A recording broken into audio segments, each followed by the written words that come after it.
अस्सलाम वालेकुम नाजरीन, मैं हूँ रामीन सैयद और आप देख रहे हैं प्रोग्राम ज़ेरे बहस। नाजरीन, बल्ले के निशान को लेकर छीना झपटी का जो एक सिलसिला कुछ दिनों से जारी था, इलेक्शन कमीशन से लेकर पेशावर हाई कोर्ट से होता हुआ सुप्रीम कोर्ट पहुंचा और जैसे इलेक्शन की तारीख पर पत्थर पर लकीर खींची गई थी, इस बार बल्ले पर बहुत बड़ा क्रॉस या कांटे का निशान खींच दिया गया है और पीटीआई हो गई अपने इंतखाबी निशान बल्ले से महरूम। अब नतीजतन पीटीआई के प्लेटफॉर्म से इलेक्शन लड़ने वाले हो गए हैं आज़ाद और अब अपने अपने इंतखाबी निशानात उनको लेने पड़ेंगे। तो इस फैसले में सुप्रीम कोर्ट क्या कहती है? वही कहती है कि जी 14 उसको तहरीक इंसाफ के जो अरकान है 14 मेंबरान, उन्होंने इंतखाबात के बारे में शिकायत की थी। अरकान ने पीटीआई से ताल्लुक़ साबित किया था। इलेक्शन कमीशन को पीटीआई इंट्रा पार्टी इलेक्शन के खिलाफ कई शिकायत मिली। फिर इलेक्शन कमीशन तहरीक इंसाफ को 24 मई 2021 से इंतखाबात करवाने का कह रहा है और उसने 13 दूसरी सियासी जमातों के खिलाफ भी इंतखाबात ना करवाने पर अहकामात दिए हैं।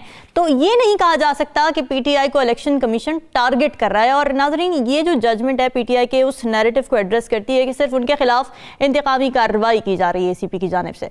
फिर चीफ जस्टिस ने मजीद ये भी कहा कि इस बात से इत्तेफाक नहीं करते कि ईसीपी को इंट्रा पार्टी इंतखाब की जायजे का इख्तियार नहीं है। और ये वाली स्टेटमेंट सुप्रीम कोर्ट की पीटीआई की उस दलील को काउंटर करती है जिसमें ईसीपी की जुरिस्डिक्शन पर सवाल किया जा रहा था कि पार्टी इंतखाबात की स्क्रूटनी करना इलेक्शन कमीशन का इख्तियार नहीं है।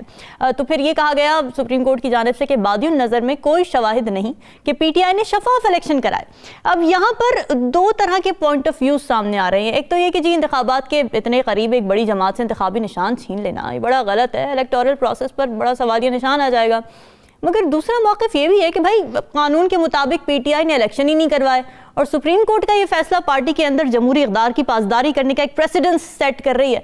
तो हमारे तजियाकारों की इस पर क्या राय है ये जानेंगे। हमें ज्वाइन कर रहे हैं सीनियर तजियाकार नजमुस साकिब साहब। राव खालिद साहब इस्लामाबाद स्टूडियो से हमारे साथ मौजूद हैं, जबकि 92 न्यूज़ के बड़े ज़बरदस्त वोटर हैं साकिब बशीर, वो भी हमें ज्वाइन कर रहे हैं। आप सभी का बहुत शुक्रिया। नजमुस साकिब साहब, आप इस फैसले को किस नज़र से देख रहे हैं? देखिए रामीन, वो जो आजकल की नस्ल है उनको शायद नया नया लग रहा हो ये सारा कि ये क्या हो रहा है। फ़र्क सिर्फ इतना है कि पहले पर्दे के पीछे होता था, अब टीवी स्क्रीन पे हमें नज़र आ रहा है। और अगर मेरिट पे बात नहीं बन रही और जो फैसला हो चुका है उसकी अमल पजीरी बहुत ज़रूरी है, तो फिर टेक्निकल ग्राउंड्स ली जाती हैं। हाँ। टेक्निकली नॉकआउट किया जाता है। राइट। तो पीटीआई को जो नॉकआउट किया गया वो टेक्निकल ग्राउंड्स पे किया गया। अब ये है कि पहले तो इस पे बात करते हैं कि ये एक तहरीक थी, अभी तक उसका नाम पाकिस्तान तहरीक इंसाफ है ना, तहरीक का लफ्ज बीच में है। तो जहां तक तहरीक का ताल्लुक है वो तो मुझे लग रहा है कि अब दम तोड़ चुकी।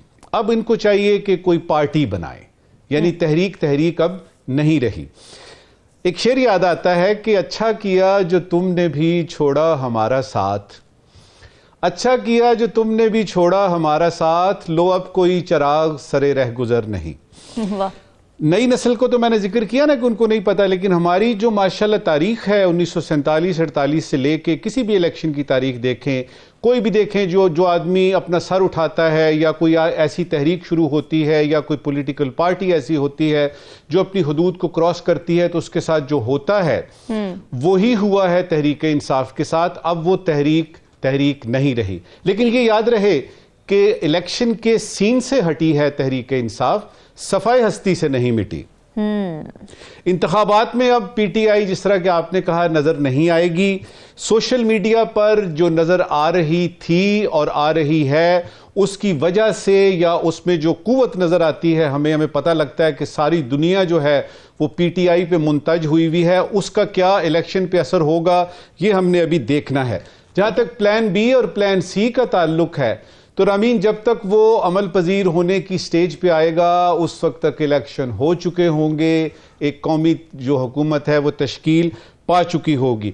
9 और 10 मई का जो सैलाब आया ना, उसमें रामीन बहुत कुछ बह गया। और मुझे जो आप बताया है कल की सुप्रीम कोर्ट का, मुझे लगता है कि वो ताबूत की आखिरी कील थी जो कि ठोक दी गई और बताया गया कि ये जो कुछ भी हुआ है ये इस वजह से हुआ था और ये सारा कुछ जो हो रहा है ये असल में होना नहीं चाहिए था, लेकिन चूंकि 9 और 10 मई है तो लिहाजा ये सब कुछ। अच्छा, अब पीटीआई वालों के लिए मैंने जिस तरह कहा कि वो सीन से हटे हैं, यानी एज अ पार्टी है वो इंडिपेंडेंट, आपने भी बताया कि इंडिपेंडेंट लड़ेंगे, बहुत सारी मुश्किलात उनको पेश आ चुकी हैं। बज़ाहिर वो यही दिखा रहे हैं कि कोई फर्क नहीं पड़ता, हमारे पास प्लान बी है, प्लान सी है। मुझे नहीं लगता कि ये संभल सकेगी, क्योंकि 8 फरवरी तो राउंड द कॉर्नर है, वो तो बस आया ही, यानी इलेक्शन का दिन तो बस आया ही खड़ा। एक मशवरा दिया जा सकता है शेर की शक्ल में, क्योंकि देखिए इस तरह तो होता है, इस तरह के कामों में आपने लबे दरिया, बकौल अता शाद के, अगर लबे दरिया आपने बनाया है मकान तो फिर सैलाब तो आएगा। तो अता शाद के इस शेर पे मैं अपनी इस वक्त की इंटरवेंशन खत्म करता हूं। पीटीआई वालों के लिए है कि सैलाब को ना रोकिए, रास्ता बनाइए। सैलाब को ना रोकिए, रास्ता बनाइए। किसने कहा था घर लबे दरिया बनाइए। क्या बात है, क्या बात है, ज़बरदस्त। राव खालिद साहब, पीटीआई कह रही थी कि ईसीपी उनके खिलाफ इंतकामी कार्रवाइयाँ कर रही है, उनको टारगेट किया जा रहा है, वो उड़ा दिया सुप्रीम कोर्ट ने कि जी ऐसा नहीं हो रहा। फिर ईसीपी का इख्तियार नहीं है, ये कह रहे थे पीटीआई वाले, वो भी बात ख़त्म हो गई। बल्कि इलेक्शन की शफाफियत पर सवाल आता गया कि भाई आपने तो इलेक्शन ही नहीं करा है। तो पीटीआई का अपना भी हाथ है अपना केस बिगाड़ने में, और क्या समझते हैं कि क्या ये एक प्रेसिडेंट सब सेट हो गया इस फैसले के बाद कि इंट्रा पार्टी इलेक्शन हर जमात को शफाफ तरीके से अब कराने ही कराने होंगे, वरना ये सुप्रीम कोर्ट का एक प्रेसिडेंस मौजूद है?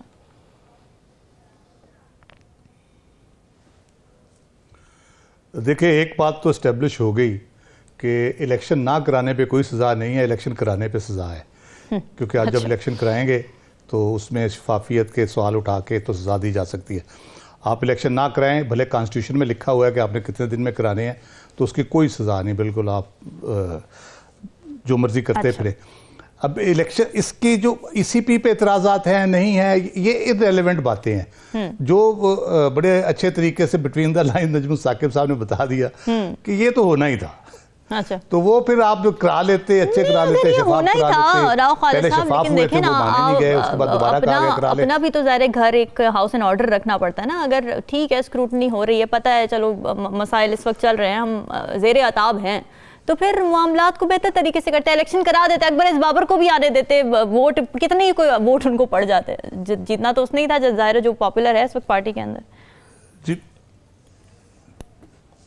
जी, आप बिल्कुल दुरुस्त कह रही है। मैं पीटीआई को कोई बड़ी जिम्मा करार नहीं दे रहा, लेकिन आपने भेड़िए और भेड़ के बच्चे की कहानी सुनी होगी, पानी पीने वाली। तो वो तो चलता है हर जगह पे, फिर जहाँ आप करना चाहें, कुछ भी करना चाहें तो वो हो गया। ओवरऑल जो निज़ाम है, शेर सुरैन नजमुल साकिब साहब ने, मैं एक किताब पंजाबी का बता देता हूँ आपको, हमारा जो निज़ाम ओवरऑल जिस तरह से चल रहा है और जिस तरह हमें बताया जाता है कि इस तरह ठीक हो जाएगा और इस तरह ठीक हो जाएगा, वो है ना दुख मुक्के नसीबां दे, ना चानन मिले ज़मीरां नूं, हार गए ने फड़ फड़ लोकी नवियां नवियां पीरां नूं। और ये जो दुरुस्तगी की जाती है कि ये ठीक कर रहे हैं, उसका दूसरा मिसरा है, भार घटाण दे ना ते बहुते दावेदार हमदर्दी दे, कुरियां कट के होर भी सौड़ा कर गए ने जंजीरां नूं। तो हमारे साथ ये हो रहा है कि हमें कहा जाता है ये बस ये एक कुंडी निकाल दे जंजीर की तो आप आसानी हो जाएगी आपके लिए, तो वो और तंग हो जाती है जंजीर हमारे लिए। तो ये जो एक मिसाल सुप्रीम कोर्ट ने बिल्कुल आईन कानून के मुताबिक फैसला किया है, किया होगा, बिल्कुल जाहिर है, जज है, बड़े कॉम्पिटेंट जज है, लेकिन ये एक ऐसी प्रेसिडेंट सेट हो गई है, पहले भी हो चुकी है इस किस्म की, मुख्तलिफ किस्म की, जिससे ये इस कोड़े से अब बहुत सी सियासी जमातों को मारा जा सकता है। आप जब मारना चाहें, अब जब ना मारना चाहे तो वो फिर उसकी डिस्क्रिप्शन अपनी जगह पे मौजूद है, क्योंकि उसकी वजह है आर्टिकल 215 जो है, वो जब तक पूरी तरह उसकी वजाहत नहीं होगी, सुप्रीम कोर्ट अगर इस फैसले में कर देती है कि पॉलिटिकल पार्टीज़ के इंतखाबात और उसकी स्क्रूटनी का प्रोसेस इलेक्शन कमीशन किस तरह से करेगा, क्योंकि वजाहत नहीं है, सिर्फ पॉलिटिकल पार्टीज़ को ये कहा गया आपने इलेक्शन का सर्टिफिकेट जमा कराने का, हमने इलेक्शन करा दिया, और यही प्रोसेस आज तक होता है। तो इसलिए ये जो मसाइल है ना, ये और सियासी मुश्किलात पीटीआई की अपनी जगह पे, इसमें एक कानूनी पहलू बड़ा इंटरेस्टिंग, आज सुबह से एक पीटीआई के बंदे ने दरख्वास्त दी है।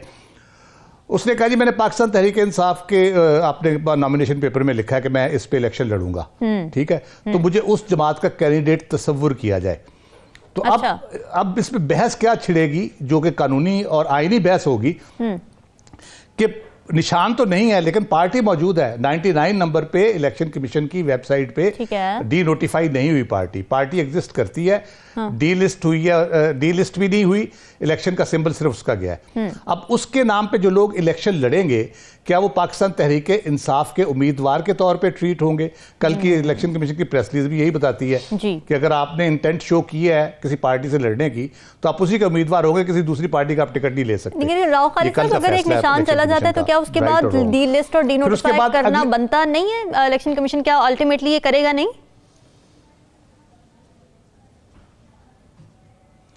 नहीं, वो पॉलिटिकल पार्टी को डी नोटिफाई करने के लिए या खत्म करने के लिए वो एक और प्रोसेस है। अच्छा। वो कॉन्स्टिट्यूशनल प्रोसेस है और वो बड़ा लंबा प्रोसेस है। अच्छा, और सुप्रीम कोर्ट के थ्रू होता है। पार्टी एग्जिस्ट कर रही है, वो पार्टी एग्जिस्ट करेगी, वो दोबारा इलेक्शन करा के उसकी जो इंतखाबी निशान का इशू रह गया ना, बाकी तो नहीं है, पार्टी के साथ तो मसला नहीं है, इंतखाबी निशान का इशू रह गया, इंतखाबी निशान उसको मिल जाएगा। वो पार्टी के तौर पर अगर उसके मेंबर इलेक्ट होकर आते हैं, क्या वो एक पार्लिमानी पार्टी तश्कील दे सकते हैं पाकिस्तान तहरीक इंसाफ के नाम से? और क्या वो पार्लिमानी पार्टी 63A1 के तहत, 63(1)A के तहत वो चलेगी कि जो डायरेक्शन उनको दी जाएगी उसके मुताबिक चलेगी? इसकी एक नज़ीर मौजूद है, मैं आपको बता देता हूँ। जी जरूर। 2002 के इलेक्शन हुए, बंदे पूरे नहीं हो रहे थे PML काफ के, तो एक पाकिस्तान पीपल्स पार्टी पैट्रियट बनाई गई। पार्लियामेंटेरियन की टिकट पे, पार्लियामेंटेरियन के निशान पे उन्होंने इलेक्शन लड़ा। 22-23 लोगों का वो ग्रुप बना, उन्होंने पैट्रियट के नाम से नई पार्टी रजिस्टर कराई। इलेक्शन कमीशन ने उसको एज पार्टी रजिस्टर कर लिया। ये इतराज नहीं किया कि आप किस पार्टी से थे, किस निशान पे इलेक्शन लड़े, उसको एक पार्लिमानी ग्रुप के तौर पे एक्सेप्ट कर लिया गया। और 5 साल हुकूमत उसी के बल पे चली जो PML काफ की थी। जमाली साहब थे या शौकत अजीज साहब थे। तो ये बड़े कानूनी नुक्ते आगे चल के आपके आगे आएंगे नेचुरली।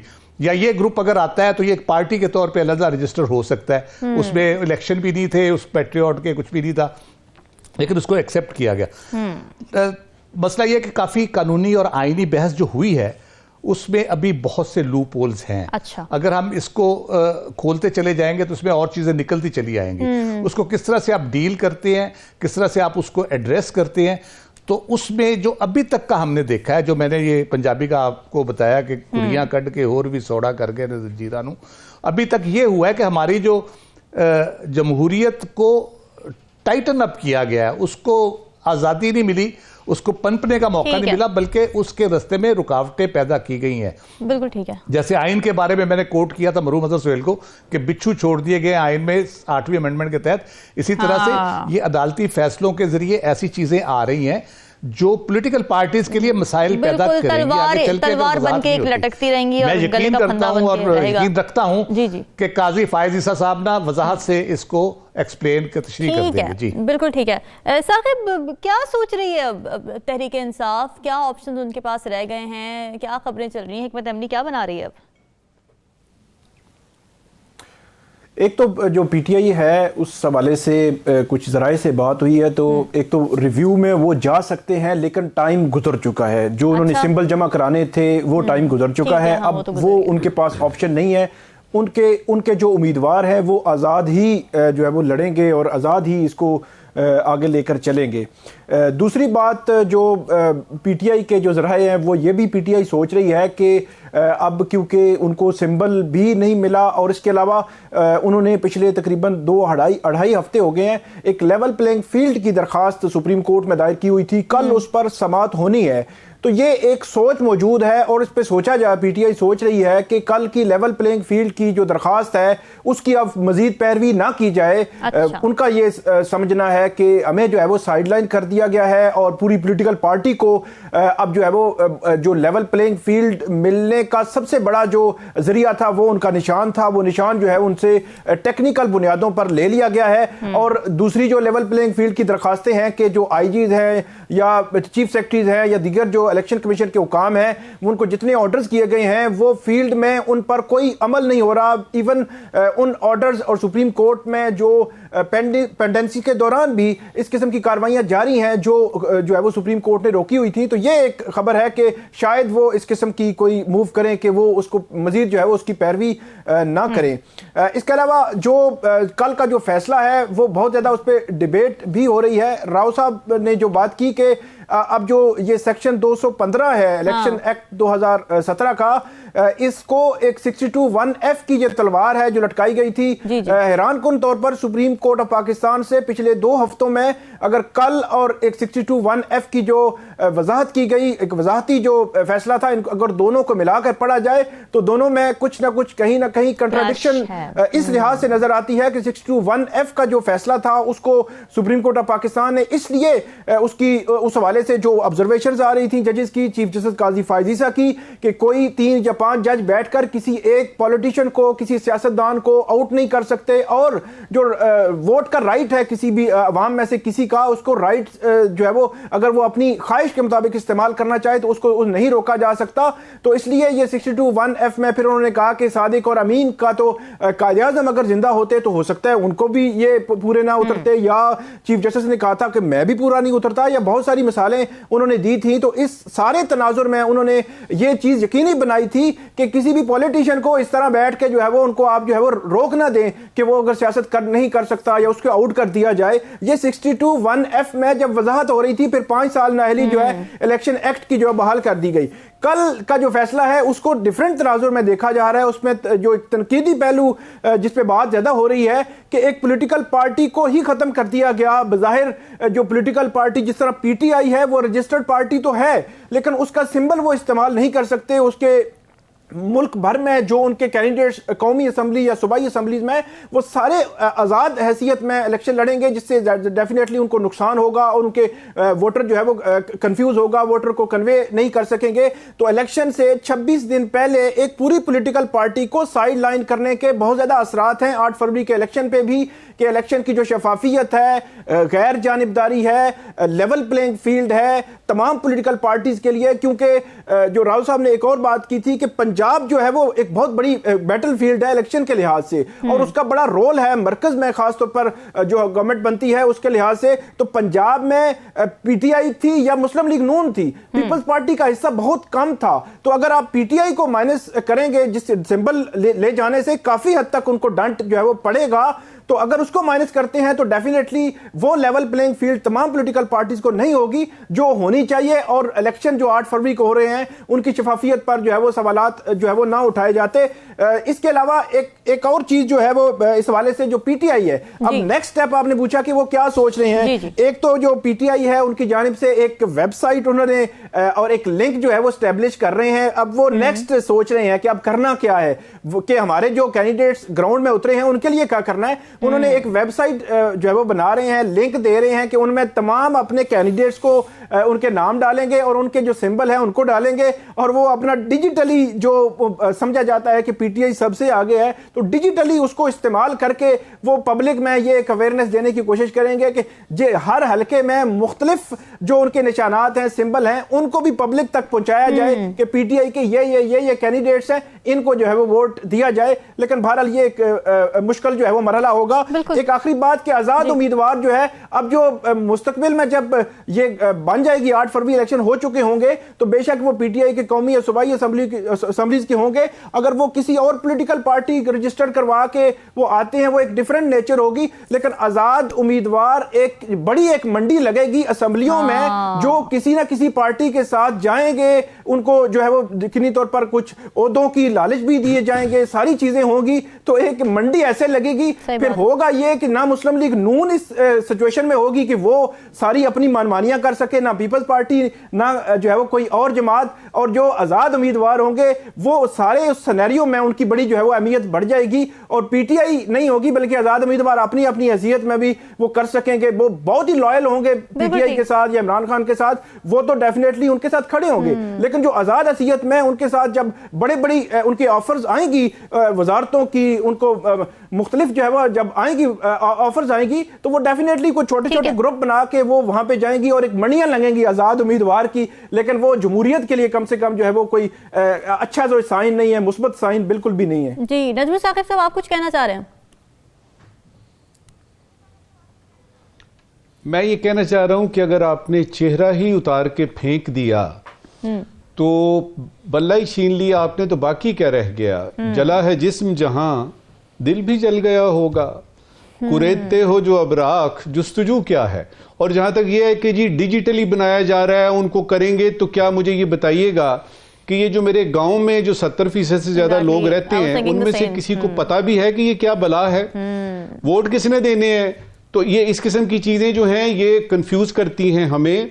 देखिए, ये इलेक्शन जो है ये सोशल मीडिया पे नहीं हो रहा। ये इलेक्शन जो है वो किसी स्वीडन या नॉर्वे या इस तरह की कंट्री में नहीं हो रहा, और ना ही ये क्लिक करके बटन से हो रहा है, कोई मशीनों पे भी नहीं हो रहा। ये हो रहा है जिस तरह के नॉर्मल इलेक्शन पाकिस्तान में होते हैं, उसमें तो डाले भर के लोग लेके आते हैं और उनको बताया जाता है जी कि आपने इस जगह पे ठप्पा लगाना है। कहने का मतलब यह है कि पीटीआई को बजाय इसके कि सोशल मीडिया को इस्तेमाल किया जाए, जमीन पे उतर के ग्राउंड पे आके और ग्राउंड रियलिटीज को समझते हुए, सही बात है, उन्होंने इलेक्शन अगर करना है यानी जीतना है तो एक पहाड़ समझिए कि है जो कि उन्होंने अबूर करना है। बिल्कुल ऐसी है। और जाहिर है नाजरीन, जब कोई भी पॉलिटिकल पार्टी इस तरह से डिसमेंटल होती है और इंडिपेंडेंट इलेक्शन लड़ा जा रहा होता है तो बड़ी कॉम्प्लिकेशन हो जाती हैं। उसके अंदर रिजर्व सीट्स का मसला आ जाता है, वो आप ऐड नहीं कर सकते। उसके अलावा हॉर्स ट्रेडिंग का मसला आ जाता है, डिफेक्शन लॉ आपके ऊपर नहीं आता, हॉर्स ट्रेडिंग का बाजार गर्म हो जाता है। देखते हैं इस तरह के चैलेंजेस से कैसे निपटती है तहरीक इंसाफ। यहाँ लेते हैं ब्रेक, स्टे विद अस।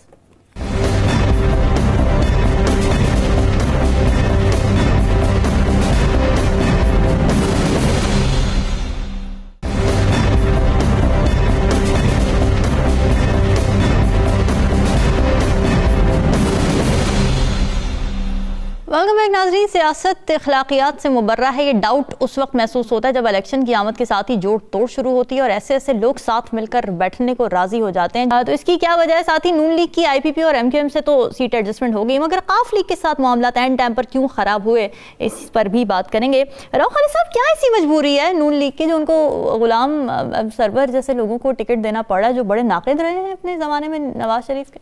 जी बिल्कुल, मैं इस पे बात करता हूँ। एक थोड़ी सी बात, पिछला जो मौजू था जिसमें नजम साहब ने कहा था कि वो मुश्किल इनके लिए हो गई है। 1985 के इलेक्शन हुए थे बगैर सियासी जमात नॉन पोलिटिकल बेसिस पे हुए थे, और उसमें मुख्तलिफ निशानात थे और मुख्तलिफ अवाम दोस्त कैंडिडेट इंट्रोड्यूस कराए गए थे, और वो उन्होंने काफ़ी अच्छी परफॉर्मेंस दी थी।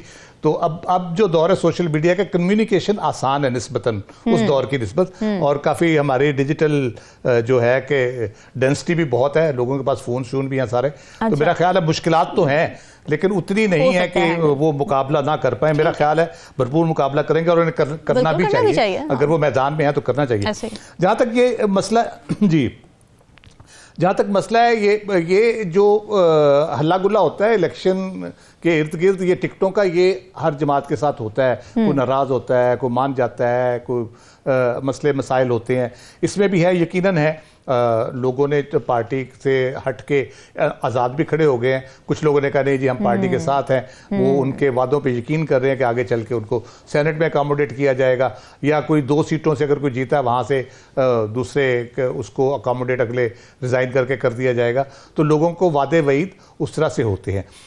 जो मसाइल बेसिकली नून को फेस करने पड़ रहे हैं, बुनियादी मसला ये है कि उसकी जो हवा एक चलती है ना एक पार्टी की, नून की रही है हमेशा से, पंजाब में बहुत रही है, सेंट्रल पंजाब में बड़ी भरपूर जमात रही है, परफॉर्म भी किया उसने। इस दफ़ा ज़रा मुश्किलात हो रही हैं। उस हवा को चलाने के लिए बड़ी बड़ी टरबाइनें शरबाइनें लगा के बड़ी पक्के चलाए गए हैं, लेकिन वो चल नहीं पा रही हवा उस तरह से। तो वो मसले बुनियादी तौर पे वो है, वो गर्द ज़्यादा उड़ रही है, तो हवा का वो असर जो है ना वो नहीं हो रहा। लोगों की आंखों में पड़ती है तो लोग आंखें बंद करके साइड पे हो जाते हैं। अच्छा। तो वो मसाइल वो हैं उनके। अब वो अपनी पोलिटिकल कैंपेन प्लान कर रहे हैं, देखें उसमें किस हद तक कामयाब होते हैं, उसको किस तरह से वो लेके आगे चलते हैं। फाइनली उन्होंने प्लान कर लिया अपनी कैंपेन। बुनियादी तौर पे मैंने पहले भी जी बिल्कुल कैंपेन कर रहे हैं, वो उखाड़ा से शायद शुरू कर रहे हैं, मरियम साहिबा जा रही हैं वहाँ पे। तो वो मे बी क्योंकि इलेक्शन कैंपेन, इलेक्शन वार्ड में जब आप आते हैं तो उसमें फिर पता चलता है असल के लोग किस तरह से आपको देख रहे हैं और इलेक्शन में उनका जज्बा किस किस्म का है, वो मोटिवेशन क्रिएट होती है उससे।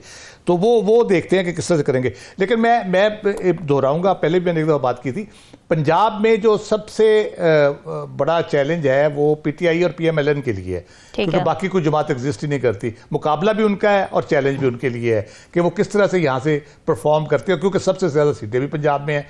तो इसलिए वहाँ से ज़्यादा जो पार्टी पंजाब में परफॉर्म करेगी उसके हुकूमत में आने के चांसेस बहुत बढ़ जाते हैं। और उसके साथ पीएमएलएन का ये भी मसला है कि उसने पंजाब की सूबाई हुकूमत भी लेनी है, इसलिए उनके लिए और ये बड़ा चैलेंज हो गया है।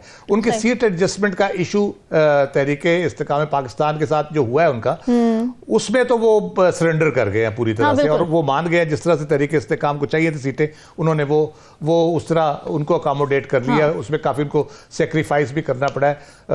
जी जी, लेकिन ये काफ लीग के साथ क्यों नहीं हो सका? जहां तक क्यों की बात है, जी जी, मेरा ख्याल है काफ लीग आईपी जो तरीके इस्तेकाम है, शायद उसकी थोड़ा बहुत वोटर बेस है उसमें, इलेक्टेबल्स उस तरह से। जी जी, पीएमएलक्यू में तो सिर्फ फैमिली है, 4-5 बंदे हैं उनके, वो सीटें जीत जाएंगे। तारिक बशीर चीमा साहब हैं जिनकी कुछ अपने इलाके में सपोर्ट मौजूद है, बाकी कोई इतनी बड़ी सपोर्ट नहीं है कि वो बाकी रेसिप्रोकल होता है ना ये। अगर आप किसी के लिए सीट छोड़ रहे हैं तो उसके जवाब में आपको क्या सपोर्ट मिल रही है, तो उनको नहीं मिल रही। एमकेएम से उनको मिल रही है, उनके साथ उन्होंने कर ली सीट एडजस्टमेंट। शहबाज शरीफ साहब ने अपने पेपर विड्रॉ कर दिए, वापस ले लिए। पीपल्स पार्टी की मौजें लगी हुई हैं, वो दंदराती फिर रही है, जीते ना जीते पंजाब से। लेकिन तो वही मैं समझता हूं बिलावल साहब ने बड़ा टाइमली अपनी कैंपेन शुरू की है और बेहतरीन तरीके से वो कर रहे हैं। लेकिन हमें पीटीआई को भी दाद देनी पड़ेगी, इंतहाई नामसाइद हालात में उन्होंने अपने वोटर के साथ राब्ता ख़त्म नहीं होने दिया। उन्होंने अपने किसी न किसी तरीके से वो भले सोशल मीडिया के ज़रिए करें, भले किसी आर्टिकल के ज़रिए करें, भले उनको मोटिवेट रखा है, उनको ज़िंदा रखा है। उनको ये नहीं हुआ जिस तरह 1997 में पीपल्स पार्टी का वोटर घर बैठ गया था कि हमने नहीं निकलना, जिसकी वजह से मियाँ साहब को फायदा होगा, उनको 2/3 मेजोरिटी मिल गई। तो अभी उस किस्म की सूरत हाल जो है ना वो नहीं बन सकती, इसलिए मुकाबला होगा, मेरा ख्याल है तगड़ा मुकाबला होगा।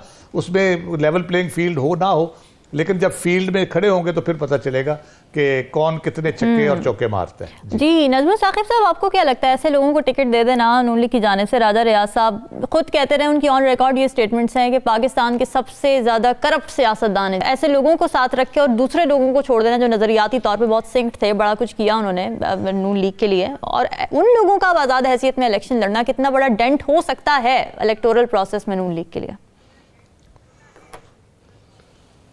जवाब देते हैं इसका, लेकिन दो यानी ऑब्जर्वेशंस क्विक आपको देना चाहेंगे। आपने पूछा कि नून लीग की जो है वो क्यू के साथ क्यों नहीं हो सकी, बातचीत क्यों नहीं बढ़ी आगे। तो एक फिक्रे में यूं बताऊंगा कि उधर से जो जवाब आया, उन्होंने कहा जी कि नून लीग के मायार दोहरे हैं, डबल स्टैंडर्ड्स हैं, और ये उन्हीं डबल स्टैंडर्ड्स की आपने अपने सवाल में भी जिक्र किया है। दूसरी ऑब्जर्वेशन मेरी है जो अभी राव साहब ने कहा कि डिजिटल हिसाब किताब जो है ना, उस सिलसिले में गुजारिश ये है कि एक बंदा अपने घर में बैठ के 250 वेबसाइट्स बनाता है और 400 व्हाट्सएप पे जो उसके हैं, जो कि टोटल ओवरऑल कैलकुलेट होता है जी इतनी हमारी सपोर्ट है। तो रामीन जब वोट देने के लिए जाएंगे तो वहां तो आईडी कार्ड लेके जाएंगे ना, और एक आईडी कार्ड पे तो एक ही वोट होगा। उसमें वो बताते रहे कि जी हमारे पास देखिए 5000 व्हाट्सएप मैसेजेस हैं और 6000 वेबसाइट्स हैं। तो कहने का यानी मतलब ये है कि ये जो इलेक्शन हो रहा है ये ग्राउंड पे हो रहा है, ये पाकिस्तान में हो रहा है, ये सोशल मीडिया पे नहीं हो रहा। अब आपके उसमें आते हैं, देखिए वफादारियां, अगर आप अभी देखिए कि नून लीग ने जिन जिन को टिकट्स दी हैं उसमें हमेशा की तरह से ट्रेंड वही है। 3 जो है ना वो क्वालिफिकेशंस हमें नजर आती है जनरली स्पीकिंग, जो कि देखी गई पहले भी और अभी भी देखी गई। सबसे पहले क्वालिफिकेशन है कि पार्टी क़यादत के साथ जो है वो कितनी वफादारी है, ठीक है। दूसरी उसमें होती है कि किसी शख्स में, कैंडिडेट में बंदे इकट्ठे करने की कितनी इस्तात और सलाहियत मौजूद है। और तीसरी और बड़ी अहम वो उसमें ये होती है क्वालिफिकेशन कि आप वक्त आने पे कितना पैसा लगा सकते हैं। अच्छा, ये मैं आपको बता रहा हूं, समझ लीजिए कि 85 से 90% तक क्वालिफिकेशन यही होती है। अब उसमें इस तरह के वाकया, जिस तरह आपने तलाल चौधरी का जिक्र किया या किसी और गुलाम सरवर को बीच में डाल लिया, ये चलते रहते हैं। इलेक्शन 8 फरवरी को होंगे इंशाअल्लाह। उसके बाद जो सूरत हाल होगी उसमें सिर्फ एक इस वक्त की आखिरी बात जी, उस सरप्राइज को दिमाग में रखिएगा जो पिछले इलेक्शन में और इस इलेक्शन में अवाम की सोच, महंगाई का लेवल और वो जो गुस्सा और वो एक है ना कि हमें ये क्यों इस तरह के हालात से गुजरना पड़ रहा है, इन फैक्टर्स को दिमाग में रखिएगा। तो जब आप इन फैक्टर्स को दिमाग में रखेंगे तो हो सकता है कि सारी की सारी खिचड़ी बनी हुई रह जाए और चिड़ियां जो हैं वो खेत चुग जाएं, और उस सरप्राइज के लिए आपने, मैंने और हम सब ने तैयार रहना है। ठीक है साकिब, नून लीग के अंदर इस वक्त किन मामलात पर इख्तिलाफात चल रहे हैं और ये जिस तरह से टिकट बांटे गए हैं, मयार क्या रखा गया था और ये डिसीजन ले कौन रहा है? स्टेक्स हैं किस किस के नवाज शरीफ के अलावा? जी, एक चीज़ मैं सिर्फ यहाँ करके आगे आपके सवाल का जवाब देता हूँ। जो नजमुल साकिब साहब ने 14 जो पार्टीज़ का जिक्र किया कि डी लिस्ट की गई, उन पार्टीज़ की लिस्ट जो है मेरे सामने है। इन पार्टीज़ में ये बुनियादी तौर पर 4 रोज़ पहले इलेक्शन कमीशन ने एक फ़ाइल का मुंह भरने के लिए ये किया और ताकि उनका मजबूत केस सुप्रीम कोर्ट ऑब्जर्व कर ले, वरना इन तमाम पॉलिटिकल पार्टीज, ये जो पार्टीज हैं, इन्होंने ना कभी इलेक्शन लड़ा, मैक्सिमम ने इक्का दुक्का ने कहीं इलेक्शन लड़ा, और कभी कोई इलेक्ट भी नहीं हुआ इनका, ना सूबाई ना कौमी। तो इन 14 पार्टीज का उस तरह वो हमारी जो पॉलिटिक्स है उसमें कोई ऐसा लेना देना नहीं। वो एक फरमाइशी प्रोग्राम बाजू का चल रहे होते हैं, तो ये वो पार्टीज हैं। जो नून लीग की आपने बात की, नून लीग की जानिब से एक बड़ा इन डेप्थ उन्होंने सारा देखा और पूरे मुल्क भर से उनके डिवीजन वाइज उन्होंने किए, इंटरव्यूज किए और तमाम कैंडिडेट्स को देखा। लेकिन जो जिस तरह 3 जो बताई हैं कि क्या उनके पॉइंट्स बुनियादी तौर पर थे कि जो पार्टी की आदत से वफादारी और इस तरह बाकी चीज़ें जो थी, डेफिनेटली यही चीज़ें जो है वो देखी गई हैं। और जो पुराने लोग थे उनको भी एडजस्ट किया गया है, और जो राजा रियाज और दूसरे जो तलाल चौधरी के खिलाफ और दूसरे जो लोगों को एडजस्ट किया गया है, वो जो 10 अप्रैल 2022 की एक कमिटमेंट थी, उस कमिटमेंट में कहीं ना कहीं मतलब ऐसा लग रहा था कि शायद जब इलेक्शन होंगे, मरकजी इलेक्शन होंगे, तो तब जो है वो 10 अप्रैल 2022 की वो कमिटमेंट जो लोग पीटीआई छोड़ के उनके साथ आए, उनके साथ कमिटमेंट पूरी नहीं की जाएगी। तो नून लीग ने सारी तो नहीं, लेकिन कहीं ना कहीं राजा रियाज टाइप लोग उनको जो है वो उनके साथ कमिटमेंट पूरी की है और उनको जो है वो टिकट दिए हैं और अपने लोगों को जो पीछे रखा है। मतलब अब तलाल चौधरी जो है वो राजी हैं, उनको जो उनकी क़यादत है उन्होंने यकीन दहानी कराई होगी, यकीनी तौर पर सेनेट के लिए यकीन दहानी कराई होगी। या चौधरी जाफर इकबाल हैं गुजरात से, उनका भी यही स्टेटस है। उनको नवाज शरीफ साहब का बताया जाता है कि फ़ोन आया है और उसके बाद उन्होंने वहाँ पे जो कैंडिडेट जिनको टिकट दिया गया था उनका जो है वो लड़ेंगे, इलेक्शन जो है वो उन्हीं का लड़ेंगे, खुद जो है वो आज़ाद इलेक्शन नहीं जाएंगे। लेकिन जेएलएम की सूरत हाल थोड़ी सी मैं बताना चाहूँगा कि बड़ी जो है वो दिलचस्प है। एक तो एक हल्के से हैं बिलाल अजहर कियानी और दूसरे से हैं फारूक अल्ताफ। अब जेएलएम का NA 61 है, जहां से जो कैंडिडेट थे एक गुलाम मुस्तफ़ा कंदवाल साहब, उन्होंने मुस्लिम लीग नून के अभी जो टिकट्स हो रहे थे वहां लाहौर में गए, उन्होंने इंटरव्यू दिया, टिकट अप्लाई किया, उनको टिकट नहीं मिला, लेकिन पीटीआई ने उनको टिकट दे दिया बगैर किसी इंटरव्यू के, और सारी चीजें जो है वो हुई। तो पीटीआई का टिकट उनको मिल गया। और जो फारूक अल्ताफ साहब पीटीआई के थे, उसी हल्के से 10 अप्रैल 2022 को वो अलग हो गए थे, तो उसी हल्के से उन जो पीटीआई के थे उनको मुस्लिम लीग नून ने टिकट दे दिया। तो ये एक इंटरेस्टिंग सूरत हाल है। और वहां पे उनके पुराने जो लोग हैं उनके बारे में ये इतलात आ रही हैं कि वो आज़ाद हैसियत में इलेक्शन जो है वो लड़ने जा रहे हैं। राजा मतलूब मेहदी हैं और दीगर MPA के भी कोई उम्मीदवार हैं। इसी तरह हामिद हबीब साहब हैं सरगोदा से, वो भी साबिक MNA, वो भी उनके बारे में इतलात आ रही हैं कि वो भी आज़ाद इलेक्शन लड़ने जा रहे हैं। आयशा रजब बलोच हैं, वो भी उन्होंने आज ट्वीट किया हुआ था कि वो आज़ाद हैसियत में उन्होंने कहा कि हमने टिकट के लिए अप्लाई किया, नहीं दिया गया, हम आज़ाद जाएंगे। दानियाल अजीज़ को टिकट नहीं मिला। लेकिन मेरा ये ख्याल है कि जितनी वर्किंग करके मुस्लिम लीग नून ने अपने उम्मीदवारों को टिकट दिया है, मैक्सिमम, कुछ पे आप ये कह सकते हैं कि उनका इशू होगा, लेकिन मैक्सिमम उन्होंने बड़ी अपना एक पेपर वर्क करके मुल्क भर में ये जो है टिकट तकसीम किए हैं। और दूसरी तरफ मुस्लिम लीग नून के लिए बहुत बड़ा एज जो है वो ये है कि पीटीआई के लिए वो सिंबल वाला मामला भी है और बहुत सारे उनके मामलात हैं। बल्कि उनकी फर्स्ट, सेकंड और थर्ड लेयर की जो उनकी लीडरशिप है वो या तो जेलों में है या रुपोश है। जो इमरान खान साहब है वो कहते हैं कि मेरी अंडर 16 जो है वो मैदान में उतरी हुई है और उसको भी जो है वो नहीं खेलने दिया जा रहा। तो इस लिहाज से अगर देखा जाए तो पंजाब में खास तौर पर मुस्लिम लीग नून और पीटीआई के उम्मीदवारों को उनका जो है वो मवाजना किया जाए तो वो कहीं पे भी, मेरा ये ख्याल है कि तकरीबन 70% पीटीआई के नए लोग हैं, वकील हैं, जिनको वो एक्सपीरियंस नहीं है, बैकग्राउंड नहीं है उनका कि वो हल्के की सियासत कर दें। हल्के की सियासत टोटली डिफरेंट होती है। जितने भी उम्मीदवार हैं वो पूरा 3-3, 4-4, 5-5 साल उस पे मेहनत करते हैं। उन्होंने यूनियन काउंसिल तक जो है वो लोगों से राब्ता होता है, पूरा एक स्ट्रक्चर होता है। लेकिन वही बात है कि जिस तरह के इस वक्त हालात हैं तो पीटीआई को एक्सपेरिमेंट्स ही करने पड़ेंगे और देखते हैं कि वो कितना हो पाते हैं एक्सपेरिमेंट्स में। डिस्कशन का सिलसिला जारी है, वक्त एक ब्रेक का, स्टे विद अस।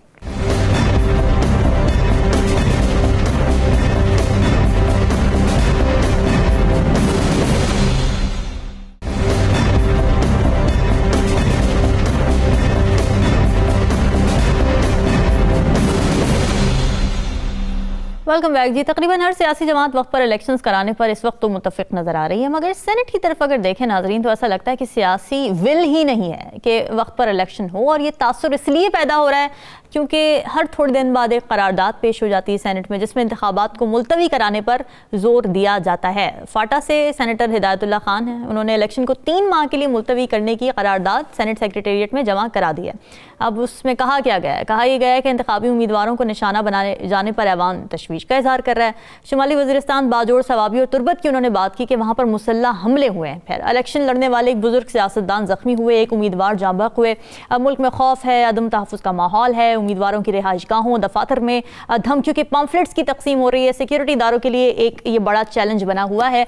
तो फिर वो ये कहते हैं कि जी आइन तमाम शराकत दारों की हिफाजत और बिला रुकावट शिरकत यकीनी बनाने पर जोर देता है। इससे पहले एक ऐसी करारदाद मंजूर भी हो गई थी सेनेट में जिसमें सिक्योरिटी और सर्दी को बड़ा मसला करार दिया जा रहा था। तो क्या ये वजूहात इतनी बड़ी हैं कि इलेक्शन मुलतवी करने की बातें की जाएं, और क्यों हमारे सेनेटर्स 8 फरवरी को इंतखाबात होते नहीं देखना चाह रहे? जी नजमो साकिब साहब। देखिए, ये जो 13-14 सेनेटर्स थे, जब इन्होंने ये करारदाद पेश की कि जी इलेक्शन ताखीर से होने चाहिए गैर मुअय्यना मुद्दत तक, उसमें कोई किसी किस्म की डेट नहीं थी, ये नहीं था कि जी चंद हफ्तों के लिए, कुछ महीनों के लिए। तो इसी प्रोग्राम में हमने ये खदशा जाहिर किया था कि ये कोई अचानक फैसला हुआ है, अचानक कोई हिसाब किताब शुरू हुए, कोई टेलीफोन आया है और उसके बाद ये है कि सोलंकी साहब इधर से आ गए, उधर से सेनेटर इकट्ठे हो गए तो हो गया। लेकिन ये जिस दूसरे आप सेनेट की बात कर रही है ना, जिसमें कि इन्होंने ये किया है कि जी 3 महीने की, अब उन्होंने तारीख दे दी, अब उन्होंने टाइम पीरियड दे दिया कि 3 महीने के लिए ये हो। अब सवाल यहां ये पैदा होता है कि सुप्रीम कोर्ट कह चुकी कि 8 तारीख को पत्थर पर लकीर है, इलेक्शन होंगे। सदर पाकिस्तान खामोश है, इसका मतलब यह है कि उनकी मंशा भी इसमें शामिल है। उसके बाद पॉलिटिकल पार्टीज आपने सारी गिनवाई, सवाए मेरा ख्याल है JUIF के, बाकी सब लोग कहते हैं कि, और उन्होंने तैयारियां भी शुरू कर दी। इलेक्शन कमीशन जो है वो ये कह रहा है कि 8 फरवरी को होंगे। तो ये वो कौन लोग हैं, ये वो कौन लोग हैं जो सेनेट से आवाज उठाते हैं? वो ये सेनेटरी तो है ना, ये हमारे नुमाइंदे हैं जो कि आपके इस वक्त अपर हाउस में हैं। और चूंकि नेशनल असेंबली नहीं है, इसलिए हम इसको पार्लियामेंट ही गर्दानेंगे। अब जब आप ये सवाल करते हैं तो आपको पता लगता है कि शायद ये जो कुछ सुप्रीम कोर्ट में कल यानी चीज फैसले हो गए ना, इसका मतलब ये है कि शायद ये जो सेकंड वाला रेजोल्यूशन है, ये शायद इसको आगे ना बढ़ाया जाए, क्योंकि वो एक यूं समझिए कि चिप थी, बार्गेनिंग चिप टाइप चीज मुझे नजर आ रही है कि अगर ये हो गया तो फिर ये करेंगे, नहीं ये हुआ तो फिर ये करेंगे और इलेक्शन ताखीर से हों। बॉटम लाइन ये है कि इलेक्शन 8 फरवरी को अगर रामीन नहीं होते, एक तो पहले ही वो 90 यानी दिन वाली मुद्दत जो है उससे हम तजावुज कर चुके हैं। अब उसमें सारे के सारे स्टेक होल्डर जो हैं वो ये कहते हैं कि 8 फरवरी को होने चाहिए, क्यों ना हो, ताखीर की कोई ठोस वजह नजर नहीं आती। अब मसला क्या है हम लोगों का? हम लोगों का मसला ये कि हम साजिशी थ्योरियों पे बड़ा बिलीव करते हैं। नहीं, ये नहीं होंगे। वो कुछ इसलिए भी कि मौसम चाहे विसाल का भी हो, जो हिजर के डसे हुए हैं ना, उनको वसवसे लाहक रहते हैं। जहां तक मेरा ताल्लुक है, मैं इस वक्त सिर्फ ये फैसला करना मैंने सिर्फ ये फैसला करना है कि मैंने किस उम्मीदवार को टाइम पे जाके वोट देना है और उम्मीद करनी है कि ये मेरा उम्मीदवार जो है ये जीतेगा। जबरदस्त। राव खालिद साहब, 8 फरवरी को इलेक्शन लाजमी होने चाहिए, ये करारदाद क्यों नहीं कोई पॉलिटिकल लीडरशिप लेकर आ रही सेनेट में? यही तो हैरत की बात है यही तो इनसे पूछने वाली बात है कि जो जमहूरी इदारा है एक, वही जमहूरी प्रोसेस के रास्ते में रुकावटें डालने की कोशिश कर रहा है। तो ये कैसे फिर मामला आगे चलेंगे जमहूरियत के, और जमहूरियत मजबूत कैसे होगी? जमहूरियत तो मजबूत इसी से होती है कि एक मजबूत पार्लियामेंट हो, काबिल एतबार सियासतदान हो, और अवामी शमूलियत भरपूर तरीके से हो। अवामी शमूलियत का तरीकाकार 5 साल के बाद एक राइट मिलता है अवाम को वोट डालने का। उनको अगर वो किसी ना किसी बहाने से, पहले इतनी ताख़ीर हो चुकी है, इतनी लेट हो चुकी है इलेक्शंस में, और मज़ीद उसको ताख़ीर अगर की जाएगी तो फिर ये किस किस्म की हम जमहूरियत लेके आएंगे?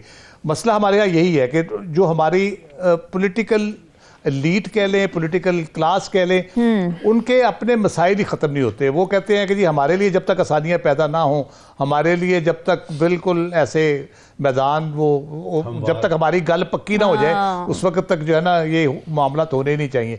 तो फिर कैसे मामला चलेंगे? बुनियादी जमहूरियत की बात करते हैं, लोकल बॉडीज़ की बात करते हैं, उस पर इनको एतराज़ है, उस पर नहीं करते। अब जब आपके MNA, सेनेटर्स और इस लेवल के लोग थानेदारों के तबादले कराएंगे, मोटरसाइकिल के चालान छुड़ाएंगे, तो किस किस्म की जमहूरियत हम तवक्को कर रहे होते हैं कि ये किस तरह से मामला यहाँ पे चलेंगे? तो मसला ये है कि इन इदारों को सेनेट से ये आवाज़ आनी, जो आपने सवाल किया, ये आवाज़ आनी चाहिए कि ये पहले इलेक्शन बड़ी ताख़ीर से हो गए, बल्कि ये रेजोल्यूशन होनी चाहिए कि जो भी जिम्मेदार है उस ताख़ीर के, उनकी भी अकाउंटेबिलिटी हो, और 8 फरवरी से 1 घंटा भी आगे नहीं जाने चाहिए इलेक्शन। इस किस्म की करारदाद आनी चाहिए और इस किस्म की डिबेट होनी चाहिए। सारे चुप हैं, जितनी पॉलिटिकल पार्टीज है सब खामोश बैठी हुई हैं, कोई बात ही नहीं करता इसके ऊपर। ऐसे ही है साकिब, ये करारदादें जो आ रही हैं, एक तो कितनी मैटर करती हैं ये अगर लीगली बात की जाए थोड़ी सी, और दूसरा ये कि जिस तरह के खदशात का इजहार कर रहे हैं इन करारदादों में जितने भी सेनेटर्स हैं हमारे मौजूद, सिक्योरिटी खदशात और सर्दियाँ और ये सब, ये ग्राउंड पर क्या रियलिटी है इस वक्त? क्या ये रीजंस बन सकती हैं वैलिड इलेक्शन डिले करने की, या फिर ज़ाहिर है ये तो काम है इदारों का कि इलेक्शन कमीशन का कि इंश्योर करे सिक्योरिटी जिसको ज़रूरत है?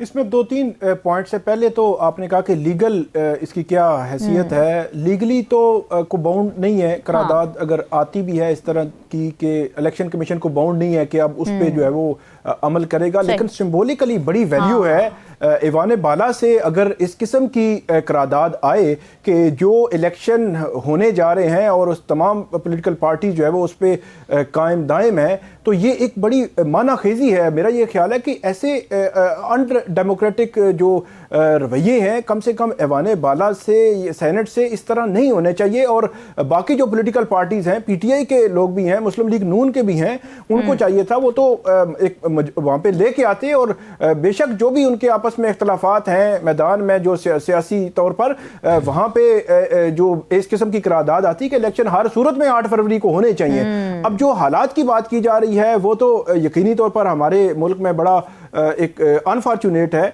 कि जो इलाके हैं बलूचिस्तान में भी, खैबर पख्तूनख्वा में भी मुख्तलिफ ऐसी जगह मौजूद हैं जहाँ पे दहशतगर्दी के वाक़यात हुए हैं, और वो उनकी रोकथाम के लिए सिक्योरिटी फोर्सेस भी काम कर रही हैं। उनको प्योरली उनको बुनियाद बनाकर मेरा ख्याल है इलेक्शन से डिले करना ये कोई ऐसा जवाब नहीं बनता, क्योंकि देखा है हमने कि जब सुप्रीम कोर्ट ने कहा था कि आप 30 अप्रैल फिर 14 मई को इलेक्शन करवाएं, फिर आगे बढ़ता गया मामला, तो इलेक्शन नहीं हुए। तो उसमें तब भी मतलब आज से 6-8 महीने पहले भी यही सिचुएशन थी कि मुल्क के हालात, दहशतगर्दी और इस किस्म की सिक्योरिटी के इश्यूज ऐसे हैं कि वहाँ पे नहीं इलेक्शन का माहौल नहीं है, और जो इस सिक्योरिटी भी जो प्रोवाइड करनी है इलेक्शन कमीशन को, उसमें भी इश्यूज आ रहे थे, तब भी इलेक्शन नहीं हुए। अगर 8 फरवरी भी नहीं होंगे तो कौन ये फिर कह सकता है कि 8 जून को हो जाएंगे? तो मेरा ये ख्याल है कि इसको बुनियाद बना के इलेक्शन को डिले बिल्कुल भी नहीं होना चाहिए, और सेनेट से तो एक मुत्तफिका आवाज जो है वो आनी चाहिए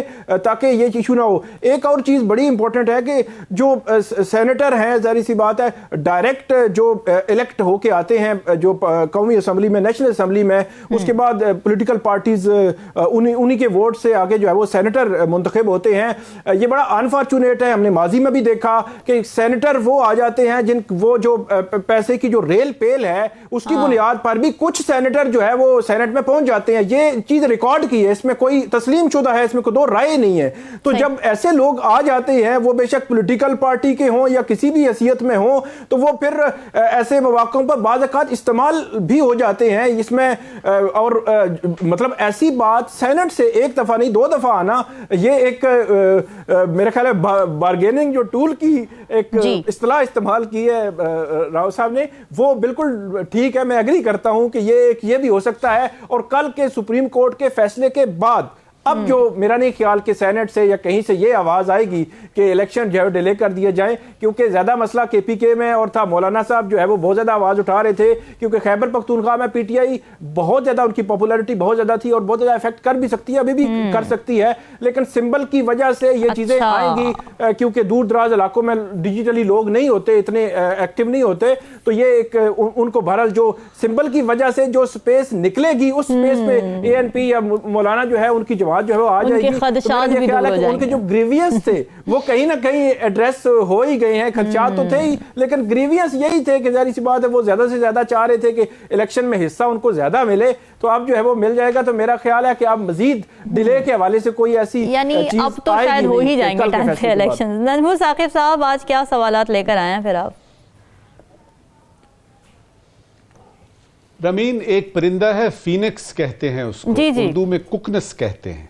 उसके बारे में ये है कि वो जब जल जाता है ना तो फिर अपनी राख से निकलता है। तो जरूरी सवाल आज का ये है कि क्या पीटीआई कोई शाहीन है जो पहाड़ों में गिर के मर जाएगा और फिर उसके बाद बात खत्म हो जाएगी, या कि वो कुकनस है और अपनी राख से निकलेगी ये आपकी पीटीआई? ये आज का जरूरी सवाल है। बड़ा अहम सवाल। गैर जरूरी सवाल, काबिल अजमेरी साहब के 2 शेर हैं, काबिल अजमेरी साहब के 2 शेर हैं जिनके अंदर 2 सवाल मौजूद हैं। उनका आपके नाजरीन जवाब हमें सोच के दें अगर देना चाहते हैं, वरना अपने दिल में ही रखें। अभी तो तनकीद हो रही है मेरे मजाके जुनू पे, लेकिन अभी तो तनकीद हो रही है मेरे मजाके जुनू पे, लेकिन तुम्हारी जुल्फों की बरहमी का सवाल आया तो क्या करोगे? वाह वाह वाह। कुछ अपने दिल पे भी जख्म खाओ, मेरे लहू की बहार कब तक? कुछ अपने दिल पे भी जख्म खाओ, मेरे लहू की बहार कब तक? मुझे सहारा बनाने वालों, मैं लड़खड़ाया तो क्या करोगे? क्या बात है। नाजरीन, ये सवालात आपके लिए छोड़ के जा रहे हैं। फीडबैक जरूर दीजिएगा। हमें दीजिए इजाजत। अल्लाह हाफ़िज़।